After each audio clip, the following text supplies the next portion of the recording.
Hello बच्चों, चलिए प्रश्न को पढ़ते हैं और समझते हैं। माना ए बराबर आपको दिया हुआ एक समुच्चय जिसके अवयव हैं 1 2 3। तो ये हमें समुच्चय ए के अवयव दिए हुए हैं और कोई संबंध आर दिया हुआ है ए कॉमा बी। मापांक ए की घात 2 माइनस बी की घात 2, इनका जो मापांक होगा वह छोटा या बराबर है 5 से। और ए और बी बिलोंग्स टू ए, अर्थात ए और बी दोनों ही कहाँ से लिए जाएंगे, समुच्चय ए के ही अवयव होंगे। तब आर को एक क्रमित युग्म के रूप में लिखिए। तो यहाँ पर हमें आर को क्रमित युग्म के रूप में लिखना है। प्रश्न को हल करने से पहले प्रश्न के लिए हम मुख्य अवधारणा देख लेते हैं, जिसकी सहायता से हम इस प्रश्न को हल करेंगे। तो अवधारणा मुख्य अवधारणा में हम इस बात को देखेंगे कि दो समुच्चयों का कार्तीय गुणन क्या होता है। उसी के बाद फिर हम संबंध को परिभाषित करेंगे। तो देखिए, यदि हमें दो समुच्चयों का कार्तीय गुणन परिभाषित करना है तो इसे ए क्रॉस बी से व्यक्त करेंगे।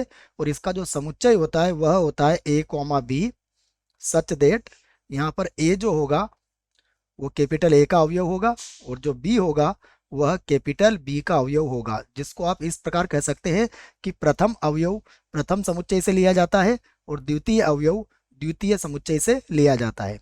अब मान लीजिए कि यहाँ पर बी की जगह पर भी हमारे पास कितना आ जाए, समुच्चय ए ही आ जाए, तो हम इसे ऐसा भी लिख सकते हैं। देखिए, यदि हमें ए क्रॉस ए को परिभाषित करना है तो क्या बनेगा, ये ए कॉमा बी सच देट अब ए और बी दोनों ही किसके अवयव होंगे, ए के अवयव होंगे। तो ये तो हमने समझ लिया कि दो समुच्चयों का कार्तीय गुणन क्या होता है। और दो समुच्चयों के कार्तीय गुणन के बाद हम किसे परिभाषित करते हैं, संबंध को परिभाषित करते हैं। तो संबंध में जो भी हमें ए और बी में संबंध दिया जाता है उसमें से ए क्रॉस बी के उचित अवयवों को लेके हम उस संबंध को बना लेते हैं। तो चलिए अब देखिए हमें क्या दिया हुआ है प्रश्न में। तो प्रश्न में हमें दिया है, सबसे पहले एक समुच्चय दिया है। देखिए, हमें समुच्चय दिया हुआ ए और ए है हमारे पास 1 2 और 3, ये इसके अवयव है। उसके बाद संबंध आर दिया हुआ है। संबंध आर है हमारे पास ए कॉमा बी और ए और बी में जो संबंध है वह क्या है, ए का वर्ग माइनस बी के वर्ग का जो मापांक है वह सदैव छोटा या बराबर होगा किसके, 5 के। और यह स्पष्ट रूप से कहा गया है कि ए और बी दोनों ही किसके अवयव होंगे, दोनों ही ए के ही अवयव होंगे। तो अब हमें इसे क्रमित युग्म के रूप में लिखना है, जबकि यह जो संबंध लिखा गया है यह समुच्चय निर्माण रूप में लिखा गया है। हमें इसको क्रमित युग्म के रूप में लिखना है। तो क्रमित युग्म का मतलब आपको यहाँ पर बिंदु रूप में इसको लिखना है। तो अब हम देखते हैं इससे संबंधित क्या क्या बिंदु हमारे पास हो सकते हैं। तो देखिए, हम इसको लिखते हैं क्रमित युग्म के रूप में। तो क्रमित युग्म के रूप में के रूप में देखिए, अब हम आर को लिखेंगे। तो यहां लिखते हैं हम आर। और देखिए, अब आपको ये समझना पड़ेगा कि सबसे पहले हम ए का मान क्या ले सकते हैं, ए का मान हम ले सकते हैं 1 और बी का मान भी 1 ले सकते हैं। तो जब 1 का वर्ग और 1 का वर्ग करेंगे तो इनका जो अंतर आएगा वह कितना आएगा, 0। इसका मतलब ये हुआ कि 1 का संबंध 1 से हो सकता है।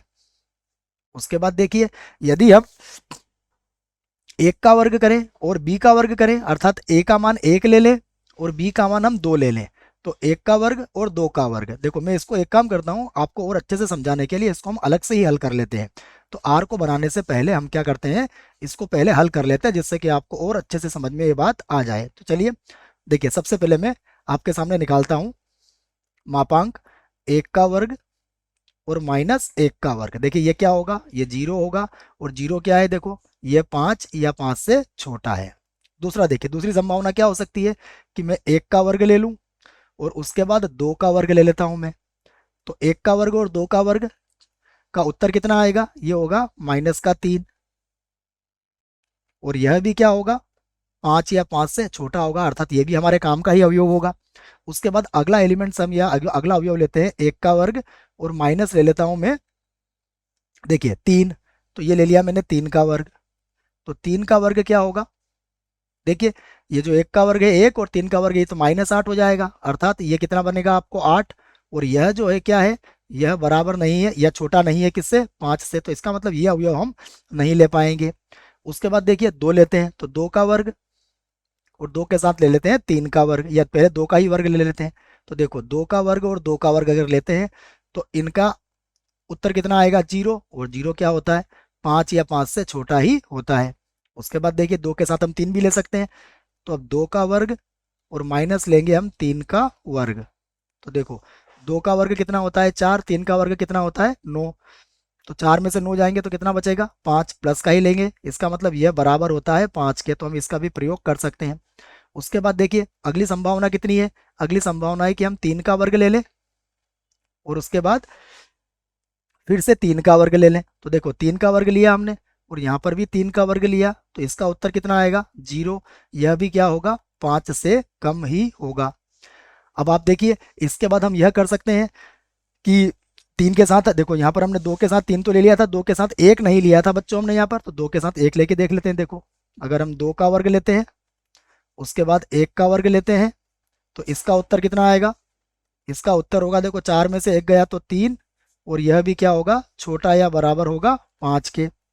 उसके बाद देखिए 3 के साथ भी हमने 3 का वर्ग और माइनस 1 का वर्ग नहीं लिया था, तो इसको हल करेंगे तो कितना आएगा, इसको हल करेंगे तो 8, और यह छोटा या बराबर नहीं होगा किसके, 5 के, तो हम इसको अभी प्रयोग नहीं कर पाएंगे। उसके बाद 3 के साथ हम 2 ले सकते हैं यहाँ पर, तो 3 के साथ हमने 3 का वर्ग और माइनस 2 का वर्ग ले लिया, तो जब इसको हल करेंगे तो देखिए कितना आएगा, इसको हल करने पर आएगा 5, और 5 छोटा या बराबर होता है 5 से। तो अब हम क्या करते हैं, जो जो मान हमारे काम के हैं वो क्या होंगे, हमारे क्रमित युग्म के रूप में आ जाएंगे। तो मैं लिख लेता हूं अब क्रमित युग्म के रूप में, क्रमित युग्म के रूप में, के रूप में। तो देखो क्रमित युग्म के रूप में लिखेंगे, अर्थात जो जो बिंदु हमारे संभव है उन सभी बिंदुओं को हम यहाँ पर लिख सकते हैं क्रमित युग्म के रूप में। इसको लिख लेते हैं। देखो तो सबसे पहले हम लिखता हूं मैं आर। देखिए आर बराबर क्या हो जाएगा, पहला क्रमित युग्म होगा 1 1, क्योंकि दोनों के वर्गों का योगफल 5 या 5 से कम ही होता है। उसके बाद लिखेंगे हम 1,2, ये भी संभव है। 1,3 हम नहीं लिख पाएंगे।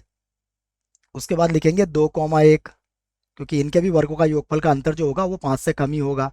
उसके बाद लिखेंगे 2,2, यह भी संभव है। उसके बाद देखिए 2,3 भी हम लिख सकते हैं, 2,3, क्योंकि इनके भी वर्गों का अंतर 5 आएगा। उसके बाद ये 2 के साथ हमने लिख लिया है, अब हम लिखते हैं 3 के साथ। तो देखो 3,3 भी हम लिख सकते हैं, क्योंकि इनके भी वर्गों का अंतर कितना होगा, 0, जो कि 5 से कम है। फिर हम लिख सकते हैं 3,2, 3,2 मतलब 5 आएगा।